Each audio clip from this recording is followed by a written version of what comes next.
तो देखिए करो, आ रहा है ना आवाज? देखिए आपका भाई अनुच्छेद चल रहा था 361 ए, हमने बता दिया था। इधर से आपका अब आइए, अनुच्छेद आपका 361 बी छोड़ देना है, यहाँ से क्वेश्चन नहीं बनता। अब आपका बनता है 363 अनुच्छेद आपका 362 भी हल्का सा देखना है। यानी कि आपका 362 से आपका जो पूछा जाता है वह केस पूछ लिया जाता है। इसको हम लिखवाएंगे, अभी केवल एक ही अनुच्छेद हुआ है, दो तीन चार 10 अनुच्छेद हो जाए तो एक ही बार लिखवा दिया जाए। देखिए आपका 362 क्या कहता है, देशी राज्यों के शासकों के अधिकार और विशेषाधिकार। यानी कि जो देशी राज्य थे उनके जो शासक थे उनके राइट और प्रिविलेज दिया गया था। यानी कि उन्हें आपका अधिकार दिया गया था, विशेषाधिकार दिया गया था। और ये जो अधिकार और विशेषाधिकार हैं ये 26वें कॉन्स्टिट्यूशन अमेंडमेंट यानी कि 26वें संविधान संशोधन द्वारा रिपील कर दिए गए, क्योंकि अब लोकतंत्र है, यानी कि अब डेमोक्रेसी है। न राजा रहे न रानी रहे, अब तो क्या है, लोकतंत्र है। तो इनको अधिकार क्यों दिया जाए, इनके अधिकार भी क्या कर लिए गए, छीन लिए गए। तुरंत इसी के साथ आपका 363 ए भी पढ़ना है, देशी राज्यों के शासकों को दी गई मान्यता की समाप्ति और निजी थैलियों का अंत कर दिया गया। यानी कि इसका मतलब ये हुआ कि 26वें संविधान संशोधन द्वारा दो बातें हुई मुख्य रूप से। एक तो जो जमींदार या भारत में राजा महाराजा सम्राट थे अंग्रेजों के जमाने में, उनको जो राइट हमारा कॉन्स्टिट्यूशन दिया था, प्रिविलेज दिया था, उनको समाप्त किया गया। और दूसरा ये किया गया कि आर्टिकल 363 ए छोड़कर आपको शासकों की जो मान्यता थी वह समाप्त कर दी गई।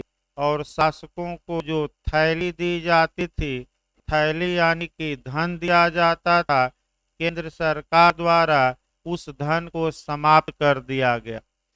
तत्पश्चात का आपका तमाम राजा महाराजा विद्रोह किए, यानी कि इसका विरोध किए, और माधवराव सिंधिया पहुंच गए सुप्रीम कोर्ट।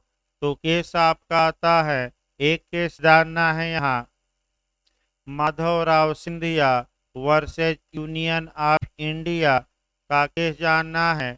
इस केस का जो सरनेम है, उपनेम है, वह है आपका प्रिवी पर्सवाद। भाई यही पूछा जाता है कि किस केस का सरनाम प्रिवी पर्स केस है, तो आपका क्या जवाब रहेगा, Madhavrao Scindia versus union of India. Supreme court ने ये विशेषाधिकार इत्यादि समाप्त करना सही माना और कहा कि अब डेमोक्रेसी है, अब कौन राजा महाराजा, ये अफगानिस्तान थोड़े हैं कि आपका खलीफा फिर से बन जाएगा और बंदूक के बल पर बन जाएगा। ये भारत है, यहाँ लोकतंत्र है, यहाँ सबको समान अधिकार हैं। तो आप राजा महाराजा होकर थैली और विशेष अधिकार नहीं प्राप्त कर सकते, क्योंकि आर्टिकल 14 में इक्वलिटी बिफोर ला दिया गया है और आपका अब शासन समाप्त हो गया है। तत्पश्चात जो दूसरा एंगल इस केस का देखना है वह ये देखना है मुख्य रूप से कि इसमें जो सॉवरेनिटी थी उसको दो पार्ट में बांट दिया गया, ये भी पूछा जाता है। इस केस में संप्रभुता को दो भागों में सुप्रीम कोर्ट ने बांटा। एक आपका लीगल तौर पे सॉवरेन कौन है और दूसरा डेमोक्रेटिक तौर पर सॉवरेन कौन है, यानी कि विधिक रूप से संप्रभु कौन है, और दूसरा लोकतांत्रिक या प्रजातांत्रिक रूप से संप्रभु कौन है। तो सुप्रीम कोर्ट ने बताया कि कानूनी रूप से संप्रभु हमारा कॉन्स्टिट्यूशन है और आपका लोकतांत्रिक रूप से संप्रभु कौन है, सॉवरेन कौन है। तो संविधान में पहला ही वर्ड लिखा है आपका प्रियम्बल में, we the people of India. तो बताइए भारत में संप्रभु कौन है लोकतांत्रिक रूप में, we the people of India, यानी कि हम भारत के लोग। तो जनता लोकतांत्रिक रूप से संप्रभु है और आपका हमारा संविधान कानूनी रूप से क्या है, संप्रभु। इस प्रकार अब आइए बीच में एक अनुच्छेद बच गया है 363 देखा जाए। आपका 363 पहले देखिए, कुछ संधियों, करारों आदि से उत्पन्न विवादों में न्यायालयों के हस्तक्षेप का वर्जन। जब भी अनुच्छेद 363 पढ़िएगा तो आपको कहाँ कहाँ से गौर करना है, इस बात को थोड़ा देखना है, कोरिलेट करके पढ़िएगा भाई। सबसे पहले आपका देखना है 131, ये देखना है। फिर आपका जो देखना है 143 आर्टिकल। फिर आपका जो देखना है 100। इसके बाद जो आपको देखना है 363 हम पढ़ाएंगे। फिर इसके बाद इसी से कोरिलेट करके 143 को जब पढ़िए तो 145 एक लाइन पढ़ लीजिएगा। फिर आपका 141 पढ़ लीजिएगा।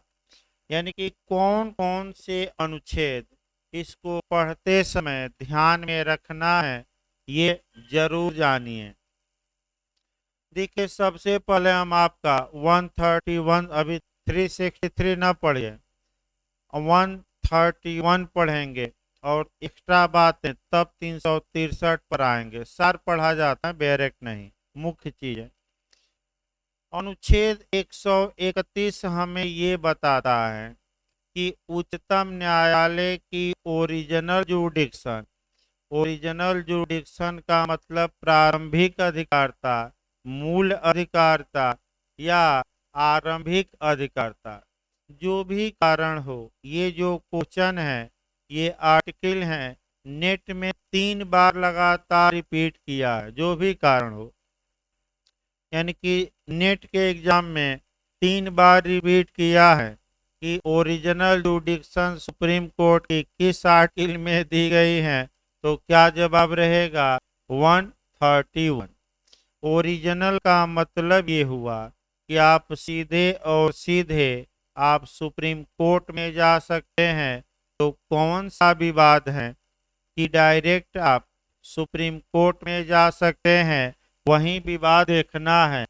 3 आपका पॉइंट बना लेना है और 3 पॉइंटों में समझना है। अगर संघ और राज्य के बीच कोई विवाद हो, किसके बीच, संघ राज्य। दूसरा, राज्य के बीच विवाद हो, यानी कि यूपी बिहार के बीच विवाद हो। और तीसरा, एक और संघ है और प्लस संघ का सपोर्ट कौन कर रहे हैं, कुछ राज्य, और दूसरी ओर अन्य राज्य है। तो ये जो 3 प्रकार के विवाद हैं, ये डायरेक्ट इसका निपटारा किसके द्वारा होगा, उच्चतम न्यायालय द्वारा। और कहीं ये मुकदमा दायर ही नहीं किया जाएगा। इसी को हम क्या कहते हैं, उच्चतम न्यायालय की ओरिजिनल जुडिक्शन। अब देखिए आईएएस में और जीएस में और लॉ में कैसे क्वेश्चन भरमाता है कि निम्नलिखित में से कौन उच्चतम, अभी आपका एमपी में भी आया था जे में, ये निम्नलिखित में से कौन उच्चतम न्यायालय की आरंभिक अधिकारता के अंतर्गत नहीं आता। सेम ऑप्शन देगा, लेकिन एक ऑप्शन देखिए क्या मैं बना रहा हूं, संघ दे देगा तथा दूसरी ओर राज्य एवं व्यक्ति दे देगा। यानी कि जैसे ही संघ या राज्य के साथ कोई पर्सन जुड़ जाए तो वह विवाद ओरिजिनल जुडिक्शन में नहीं आता, यानी कि उस विवाद को डायरेक्ट सुप्रीम कोर्ट में नहीं लाया जा सकता। भाई जैसे ही पर्सन या व्यक्ति जुड़े, अब वह विवाद मूल आपका अधिकारता से क्या हो गया, बाहर। यही क्वेश्चन गलत होगा, कौन सही नहीं है। तो आपका व्यक्ति शब्द जिस ऑप्शन में रहे वही ऑप्शन सही नहीं होगा। अब आइए आपका दूसरे पॉइंट पर। अब 26 जनवरी 1950 के पहले चूंकि भारत खंड खंड था, तो भारत को अखंड बनाने के लिए, एक करने के लिए सरदार वल्लभ भाई पटेल ने पूरा जोर लगाया और आपका छल बल कल तीनों अपना गया। छल अपना गया, कल अपना गया, प्रेम से कहा गया, और जो नहीं माना जबरदस्ती आक्रमण करके भारत में क्या किया गया, मिला लिया गया। तो ऐसी दशा में छल बल कल और समझौता करेंगे तो तमाम आपका रियासतों से, तमाम शासकों से कुछ समझौते किए गए, कुछ करार किए गए। अब समस्या ये उत्पन्न हुई कि 26 जनवरी 1950 के पहले जो राजाओं से या रियासतों से समझौते किए गए, अगर उन समझौतों को लेकर विवाद उत्पन्न हो जाए तो ये क्या किया जाए। तो आपका पहला पॉइंट ये है कि ये विवाद क्या डायरेक्ट सुप्रीम कोर्ट जाएगा कि नहीं, नहीं जाएगा। पहला नियम, ये जो विवाद हैं ये सुप्रीम कोर्ट जाएगा कि नहीं, नहीं जाएगा।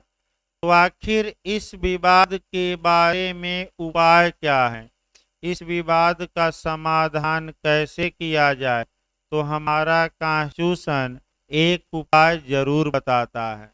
वह उपाय ये बताता है कि भारत का राष्ट्रपति आर्टिकल 143 के तहत इस विवाद पर सुप्रीम कोर्ट से एडवाइजरी मांग सकता है, सलाह मांग सकता है।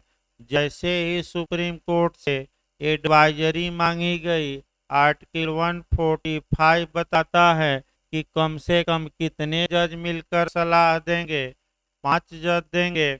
और फिर 143 का निचला पैराग्राफ सेकंड बताता है कि उच्चतम न्यायालय ऐसे मामलों में सलाह देने के लिए बाउंड है, बाध्य है। उच्चतम न्यायालय इनकार नहीं कर सकता, अन्य मामलों में कर सकता है। ये इंटरव्यू का क्वेश्चन है कि कब उच्चतम न्यायालय राष्ट्रपति को एडवाइजरी देने के लिए, परामर्श देने के लिए बाध्य है। तो जब मामला 131 के कहां से गवर्न हो, प्रोविजो से। और जो 363 में हम बातें बता रहे हैं, वह बातें 131 के कहाँ दी गई हैं, परंतुक में। आप देख सकते हैं 131 के परंतुक में जो उच्चतम न्यायालय सलाह देता है 143 के तहत। अब एक अनुच्छेद और आ गया, माने 143 के तहत, तो एक आर्टिकल और पढ़ना है 141। 141 आपका नेट में भी आ चुका है, जे में भी आ चुका है, जीएस में भी आ चुका है।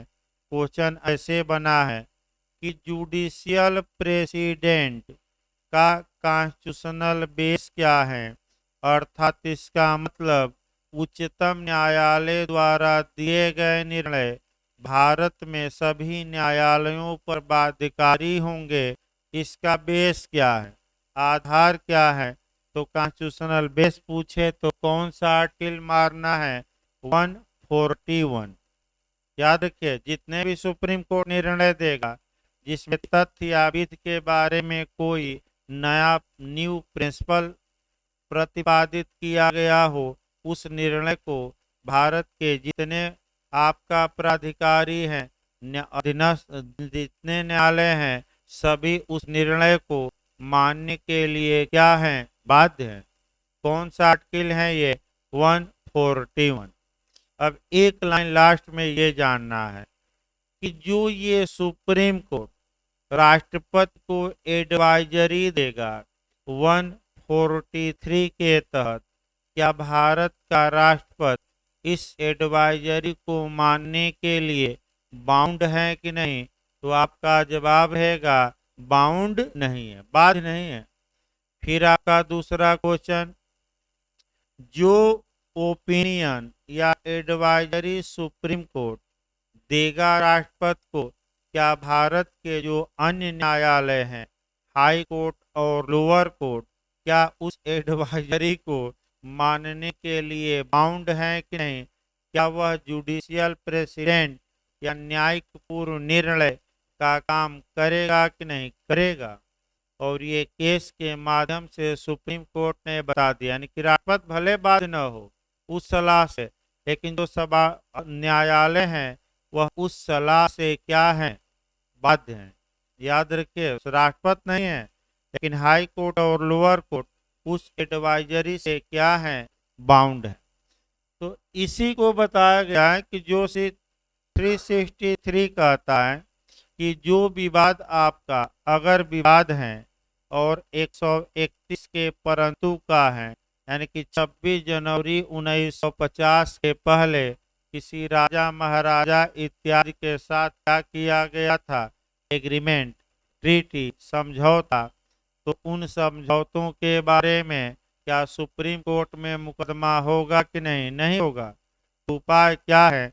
तो कान सीधे न पकड़ के टेढ़े पकड़िए। तो टेढ़ा कैसे पकड़ा जाएगा? तो भारत का राष्ट्रपति क्या मांगेगा उस विषय पर, एडवाइजरी, और सुप्रीम कोर्ट एक ही ऐसा मामला है जहां सलाह देने के लिए राष्ट्रपति को क्या है, बात।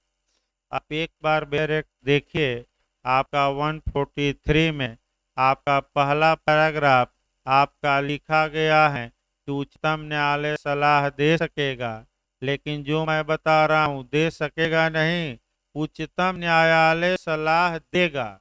तो देगा मतलब कि बाध्यकारी, और दे सकेगा मतलब कि उसका विवेक। भाई डायरेक्ट में आप देख सकते हैं, घर पर जाकर एक बार देखिएगा, क्योंकि कॉन्स्टिट्यूशन है, लगता आसान है, लेकिन जब इसमें अंदर तक पढ़ेंगे कोरिलेट करके, तब आपको पता लगेगा कि कहाँ कहाँ क्या छुपा है। और इस स्टाइल से कम ही लोग पढ़ाते हैं, इसमें कोई शक नहीं जो ये एक दूसरे से क्या किया जा रहा है, कनेक्ट। और यही स्टाइल आपका वर्तमान में आ भी रहा है, और इसका अच्छा उदाहरण यूपीएचजेएस है। एक देगा सीआरपीसी तो एक आईपीसी तो एक कॉन्ट्रैक्ट। अब हर एक जगह दिमाग भूत जैसे क्या करिए, दौड़ाते रहिए हमेशा। अगला देखिए भाई, आपका 364 भी छोड़ देना है, आपका 365 फिर पढ़ना है, 365 पढ़ना है। संघ द्वारा दिए गए निर्देशों का अनुपालन करने में या उसको प्रभावी करने में असफलता का प्रभाव, ये आपका पूछा जाता है। यानी कि देखिए, जो जो छोड़ना है उसको ना पढ़िएगा, जो कहा जाए ये नहीं को भी पढ़ते रहिए। आपका देखिए फिर भाई, आपका अनुच्छेद 365 पढ़ना है, अनुच्छेद 365। इसी के साथ आपका जो पढ़ना है, अनुच्छेद 356 पढ़ना है। यानी कि दो आर्टिकल आप एक साथ पढ़िएगा। मैं फिर बता दूं कौन कौन सा आर्टिकल पढ़ना है, दो कम से कम एक साथ पढ़ना है। आपका पहला आर्टिकल पढ़ना है 365, और दूसरा आर्टिकल कौन पढ़ना है, 356 पढ़ना है।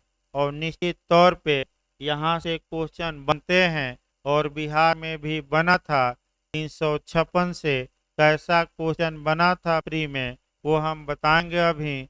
यानी कि जितने क्वेश्चन बन रहे हैं नए नए, उसको पकड़ने का प्रयास करिए, नहीं तो भाई आपका जो नहीं पकड़ पाएगा पहले ही पावदान से बाहर हो जाएगा।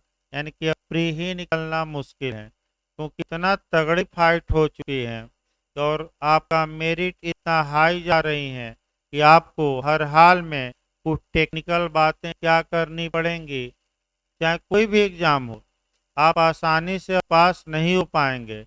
अब आपका दौर दूसरा है, वो जमाना दूसरा था। नई स्टाइल से पढ़िए और टेक्निकल बातें समझिए, और घुमावदार बातें ज़्यादा, सीधी नहीं। आजकल जो क्वेश्चन का मॉडल है घुमावदार ज़्यादा है। ये ना सोचिएगा कि सीधा क्वेश्चन आ जाएगा, आपका घुमावदार ज़्यादा आएगा और घुमा कर पढ़ा भी जा रहा है। ऑप्शन भी हम लगातार बता रहे हैं कि कैसे आपको डील करना है। देखिए, आपका सबसे पहले 365 देखा जाए।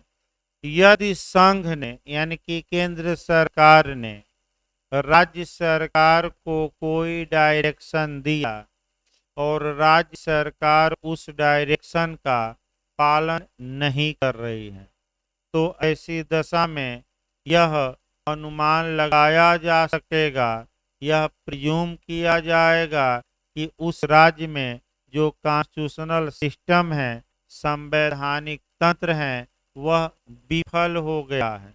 फिर एक बार समझिए, जैसे कि पश्चिम बंगाल राज्य का मामला इस समय ले लीजिए।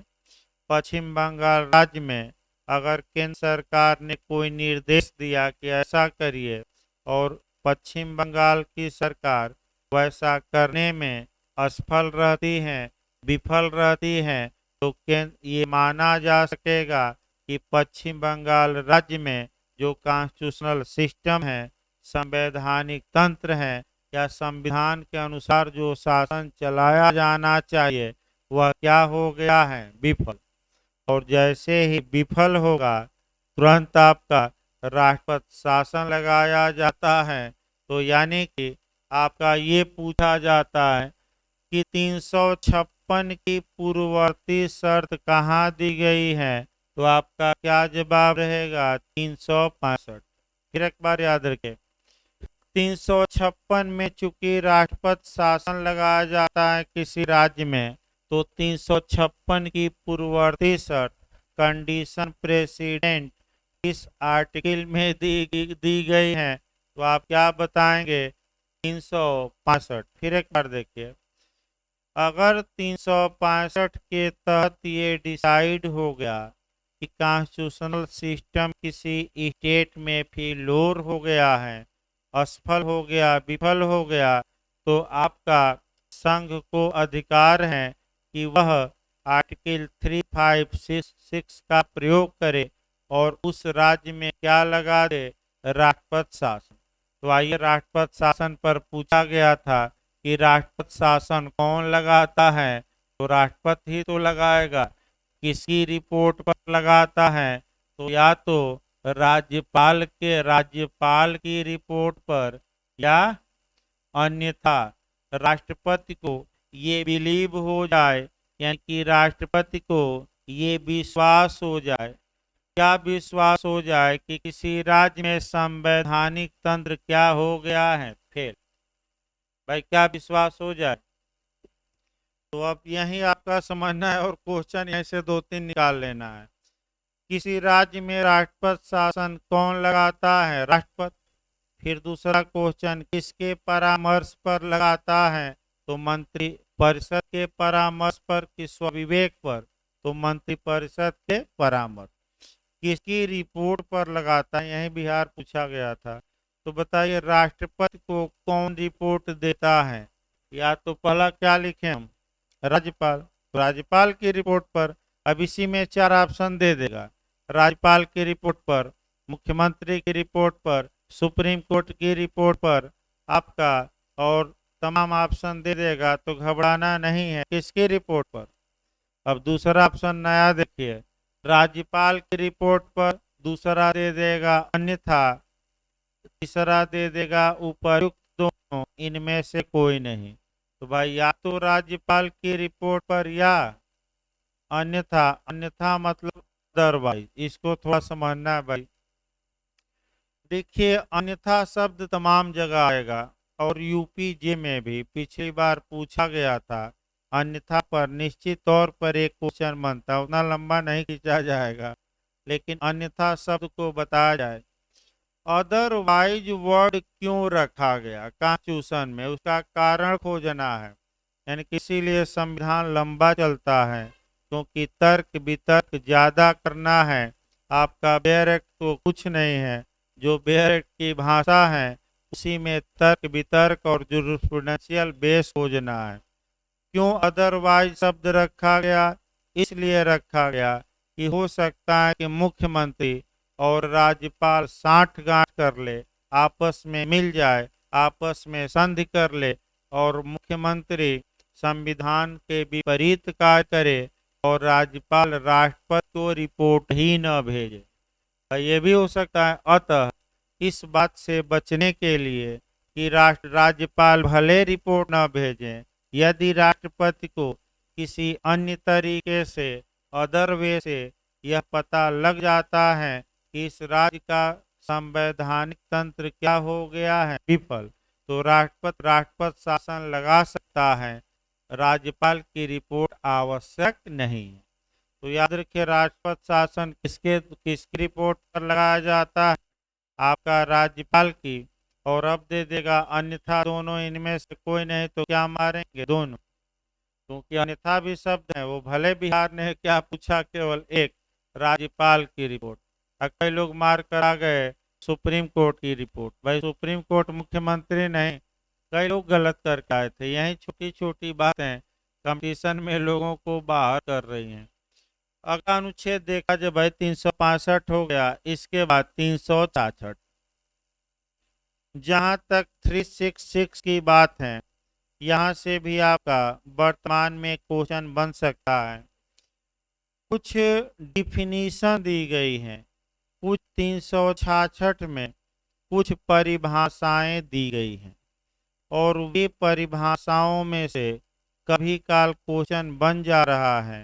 लेकिन जब भी आप परिभाषाओं को, डिफिनीशन को पढ़िए, तो अगर आप कोरिलेट करके उसको पढ़ेंगे तो निश्चित तौर पे एक दो क्वेश्चन प्री में बन ही जाएगा।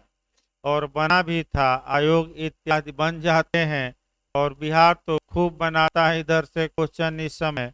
तो आइए, आपका डिफिनीशन आपका सबसे पहले किस, आपका डिफिनीशन क्लास में किस अनुच्छेद में है? तो 366। ये तो याद रखें। कम से कम 15 लगभग आपका परिभाषाएं याद होनी चाहिए। अगर आप चाहते हैं कि परिभाषा से क्वेश्चन गलत न हो, तो कम से कम आपका 15 जो 16 डिफिनीशन है और भी हैं, वह कम से कम रट्टा होना चाहिए। क्लास वाइज मिलाने के लिए भी आता है। देखिए पहली परिभाषा, जो पहली परिभाषा दी गई है वह दी गई है आपका 366 के क्लास 1 में, कृषि आय, एग्रीकल्चरल इनकम। तो कृषि आय दी गई है, ये भी आप छोड़ सकते हैं। दूसरी परिभाषा जो दी गई है 366 के क्लास 2 में, एंग्लो इंडियन या आंग्ल भारतीय। आंग्ल भारतीय के बारे में अब हमारे संविधान में संशोधन भी हो चुका है, वो आगे बताया जाएगा। आपका 330 जब आए, नहीं, आपका 330, 331, 332 इत्यादि आर्टिकल आएंगे तो वहाँ हम डिटेल में बताएंगे। लेकिन आपका कॉन्स्टिट्यूशन में अब संशोधन हो चुका है। लेकिन यहाँ जो आपको जानना है, एंग्लो इंडियन या आंग्ल भारतीय किसको कहेंगे? तो जिसके माता पिता दोनों यूरोप के हों, या दोनों न हो तो कम से कम एक कहाँ का हो? यूरोप का। या तो माता पिता दोनों हो, यानी कि उनके पूर्वज या कितने हो कम से कम, या तो माता हो या पिता हो, कहाँ की हो? यूरोप की हो, तो उसे, उस व्यक्ति को एंग्लो इंडियन या आंग्ल भारतीय माना जाएगा। आंग्ल भारतीयों को हमारे संविधान में कुछ आपका प्रश्रय दिया गया था, अब थोड़ा कम कर दिया गया, बताया जाएगा, लेकिन हल्का सा बता दिया जाए। देखिए, चूंकि अंग्रेज भारत पर शासन किए थे, भारत के लोग अंग्रेजों से गुस्से में थे और भारत के शासन को उखाड़ फेंके थे और हम आज़ाद हुए थे, हम अपना संविधान लागू कर दिए। तो समस्या ये आई कि जो भाई कुछ अंग्रेज तो अपना चले गए अपने देश, घर लौट गए बुरिया बिस्तर बांध के लेकिन जो कुछ अंग्रेज थे वह भारत में ही रह गए। तो उन अंग्रेजों ने संविधान सभा के समक्ष अपनी चिंताएं व्यक्त की और चिंताएं ये व्यक्त की कि हम लोग तो माइनॉरिटी में रहेंगे, हमारे प्रति जनता का रोष रहेगा। तो ऐसी दशा में अगर हमारे मुद्दे को उठाना है, हमें अपने अधिकार की बात करनी है, तो कोई वोट भी जल्दी नहीं देगा कि हम जीतेंगे, क्योंकि हम लोगों ने अत्याचार किया है भारत की जनता पर। वोट तो देगा नहीं तो हम लोगों की बात कैसे संसद में सुनी जाएगी। तो इसके लिए संविधान में प्रावधान किया गया और ये किया गया कि यदि लोकसभा में एंग्लो इंडियन या आंग्ल भारतीयों का समुचित प्रतिनिधित्व न हो तो भारत का राष्ट्रपति दो आंग्ल भारतीयों को नॉमिनेट कर सकता है, मनोनीत कर सकता है। इसीलिए मनोनीत करता था कि इनकी बात भी सदन में क्या की जाए, सुनी जाए। और इसके बाद तमाम अधिकार दिए गए। अधिकार में आपका बता दिया जाए 29 और 30 जो अनुच्छेद हैं, यानी कि 29 और 30, जहाँ की अपनी संस्कृति की रक्षा, कल्चर की, भाषा की, और अपने मनपसंद का स्कूल खोलिए। तो वहीं तो माइनॉरिटी स्कूल चल रहे हैं भाई, माइनॉरिटी स्कूल इसी आधार पर तो चल रहे हैं आपका मिशनरी वाले, कोई रोक टोक नहीं है, पैसा भी ले रहे हैं, पढ़ा भी रहे हैं और जनता पैसा भी दे रही है, इसमें कोई शक नहीं है। यानी कि इसलिए ये प्रावधान रखा गया। तो एंग्लो इंडियन थोड़ा बताया गया, बस याद रखना है। इसके बाद आपका 366 का क्लास 3, ये महत्वपूर्ण है। एंग्लो इंडियन के बाद आपका आर्टिकल 366 का क्लास 3 महत्वपूर्ण है। अनुच्छेद 366 का खंड 3 आर्टिकल को परिभाषित करता है, यानी कि अनुच्छेद को परिभाषित करता है।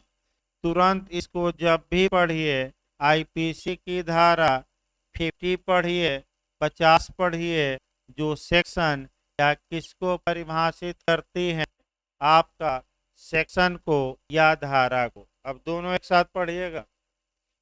अनुच्छेद को संविधान के किस अनुच्छेद में परिभाषित किया गया है, तो 366 के किस उप अनुच्छेद में? 3। भाई याद रखिए, 366 के किस में? 3। सेक्शन या धारा को कहाँ डिफाइन किया गया है, तो आप क्या बताएंगे? आईपीसी की किस धारा में? 50 यानी कि 50। अब ये इंटरव्यू में क्वेश्चन बनता है, फ्री में तो अलग बात है, समाज में भी पूछते हैं लोग। आपका आर्टिकल और सेक्शन दोनों का मतलब एक हुआ, और वह मतलब ये है कि ये जो प्रावधान है, ये जो रखे गए हैं सीरियल वाइज, ये इसलिए रखे गए हैं कि प्रावधानों को अलग अलग दर्शाया जाए। अगर ये आर्टिकल या सेक्शन नहीं रहते तो एक कल्पना करिए क्या होता। आप पैराग्राफ 1 पढ़ते, फिर पैराग्राफ 2 पढ़ते, पैराग्राफ 3 पढ़ते, 4 पढ़ते, 5 पढ़ते, और कोई आर्टिकल नहीं रहता। तो आर्टिकल और सेक्शन इसलिए बनाए गए कि जो अलग अलग प्रावधान हैं उनको अलग अलग सीरियल नंबर से रखा जाए, क्रम संख्या में रखा जाए, और इसका कोई महत्व नहीं था। लेकिन जो इंटरव्यू में पूछा जाता है कि आर्टिकल और सेक्शन में डिफरेंस क्या है, तो 2-3 दिमाग में बैठाए रहिए। और पहला डिफरेंस आप बताएंगे कि आर्टिकल की परिभाषा संविधान के अनुच्छेद 366 के क्लास 3 में दी गई है, जबकि सेक्शन की परिभाषा, क्या परिभाषा न कह के एक्सप्लेनेशन कहिएगा, जबकि सेक्शन को एक्सप्लेन किया गया है, स्पष्ट किया गया है आईपीसी के किस सेक्शन में? 50 में। ये पहला नियम। दूसरा नियम देखिए भाई, जो आर्टिकल होता है वह आपका सर्वोच्चता का प्रतीक होता है, और जो सेक्शन होता है वह अधीनस्थता का प्रतीक होता है, यानी कि सुपरमेसी दिखाता है कौन? आर्टिकल। और सबऑर्डिनेशन कौन दिखाता है? धारा। ये याद रखिए। सर्वोच्चता का प्रतीक कौन है? अनुच्छेद। और अधीनस्थता का सेक्शन। फिर आगे आइए, आपका अगला पॉइंट देखना है, अनुच्छेद और सेक्शन में क्या अंतर है हम बता रहे हैं। दो अंतर बताए। तीसरा अंतर ये बताइएगा कि सामान्यतः किसी देश का जो सर्वोच्च कानून होता है उसमें आर्टिकल का प्रयोग किया जाता है, और जो सबऑर्डिनेट लॉ या अधीनस्थ कानून होता है उसमें सेक्शन का प्रयोग किया जाता है। क्योंकि आर्टिकल आपका थोड़ा क्या दिखा रहा है? सर्वोच्चता। और सेक्शन क्या दिखा रहा है? अधीनस्थता। तो सर्वोच्च कौन होगा? आर्टिकल होगा कि सेक्शन होगा? आर्टिकल होगा। अब पूछे कि ये सर्वोच्च है, आप बताइए कोई उदाहरण। तो तमाम उदाहरण है, इसमें कोई शक नहीं है। आर्टिकल में कही गई बातों से अगर सेक्शन का विरोधाभास होता है, टकराव होता है, तो उस मात्रा तक वह सेक्शन वाइड हो जाएगा और तुरंत आईपीसी में आप आ जाइएगा। 303 बताइए, 497 बताइए और 377। कौन कौन? 303, 497 और कौन सा आपका?